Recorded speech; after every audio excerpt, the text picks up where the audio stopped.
তাকে সামনে যান একটু একটু হ্যাঁ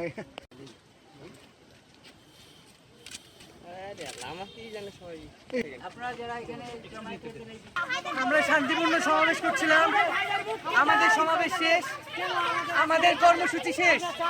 আমাদের কর্মসূচি শেষ হওয়ার পরে স্যারদের কাছে আমরা অনুরোধ করলাম, স্যার আমাদের সেফটি দায়িত্ব আপনাদের, স্যার আমাদেরকে গেটের বাইরে পর্যন্ত নিয়ে যান, স্যার আমাদেরকে মুক্তি চাই, আমাদেরকে অটোতে উঠাই দেন, আমাদেরকে বাসায় পৌঁছানোর ব্যবস্থা করে দেন। এই মুহূর্তে স্যাররা বললো ঠিক আছে তোমাদেরকে আমরা নিয়ে যাব, তোমাদেরকে আমরা পৌঁছে দিব।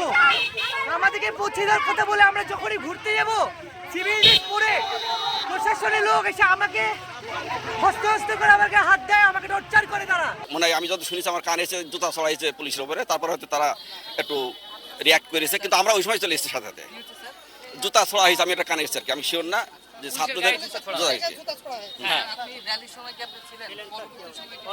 র্যালি শুরু হলে আমি ছিলাম, তারপরে র্যালি ঘুরে আসার পর যখন যে ইয়ে হয় ওই যে তখন আমরা সবাই এসেছি আর কি, এসে আমরা ওটাকেই করেছি আর কি, যে পুলিশদেরকে আলাদা করে দিই, ছাত্রদের আলাদা করে আমরা তাদেরকে নিরাপদে এই কালদা গেটে নিয়ে এসে তাদেরকে আমরা বের করে দিয়েছি আর কি। আমার ছাত্র হলে আমার দায়িত্ব আলাদা, যদি আমার বহির্গত হয়ে থাকে কারাই না না, সব জায়গায় কিন্তু ইনফর্ম করার নিয়ম নাই। এখন কিছু আছে যারা বহির্গত হয়ে থাকে, কেউ যদি অন্য উদ্দেশ্যে আসে আমার ছাত্র না হয়ে থাকে, তবে তারা আমাদের ছাত্র হলে অবশ্যই আমাকে জানায়।